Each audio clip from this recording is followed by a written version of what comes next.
முதலமைச்சரின் பாதுகாப்புக்கு வந்த பெண் காவலரை கழிவறையில் வைத்து சிறப்பு காவல் ஆய்வாளர் செல்போனில் வீடியோ எடுத்த சம்பவம் அதிர்ச்சி ஏற்படுத்தியுள்ளது. தமிழ்நாட்டில் சாமானிய பெண்கள் முதல் பெண் காவலர்கள் வரை யாருக்குமே பாதுகாப்பில்லாத சூழல் நிலவுவதாக பொதுமக்கள் குற்றம் சாட்டியுள்ளனர். இதுகுறித்து இந்த செய்தி தொகுப்பில் விரிவாக பார்க்கலாம். ராமநாதபுரம் மாவட்டம் பரமக்குடியில் சுதந்திர போராட்ட வீரர் தியாகி இமான்வேல் சேகரனின் மணிமண்டபத்தை திறந்து வைப்பதற்கு முதலமைச்சர் ஸ்டாலின் வருகை தந்திருந்தார்.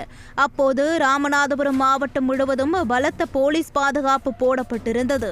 முதலமைச்சரின் வருகைக்காக தமிழகத்தின் பல்வேறு பகுதிகளில் இருந்து பெண் காவலர்கள் உட்பட பலர் பாதுகாப்பு பணியில் ஈடுபடுத்தப்பட்டிருந்தனர். அப்போது பரமக்குடி மணிநகர் சோதனை சாவடியில் பரமக்குடி நகர் காவல் நிலையத்தில் பணிபுரியும் SSI முத்துப்பாண்டி என்பவருக்கும் பணி ஒதுக்கப்பட்டு பணியில் ஈடுபட்டிருந்தார்.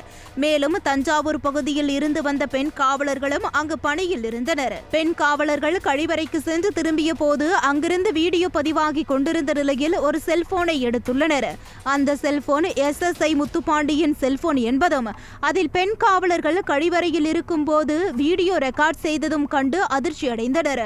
இதனையடுத்து பெண் காவலர் அளித்த புகாரின் அடிப்படையில் SSI முத்துப்பாண்டி மீது பரமக்குடி அனைத்து மகளிர் காவல் நிலையத்தில் வழக்கு பதிவு செய்யப்பட்டது.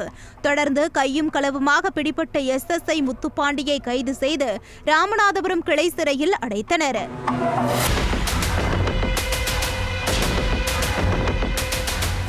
முதலமைச்சரின் பாதுகாப்புக்கு வருகை தந்த பெண் காவலரை கழிவறையில் செல்போனில் வீடியோ எடுத்த SSI கைது செய்யப்பட்ட சம்பவம் பெரும் பரபரப்பை ஏற்படுத்தியுள்ளது.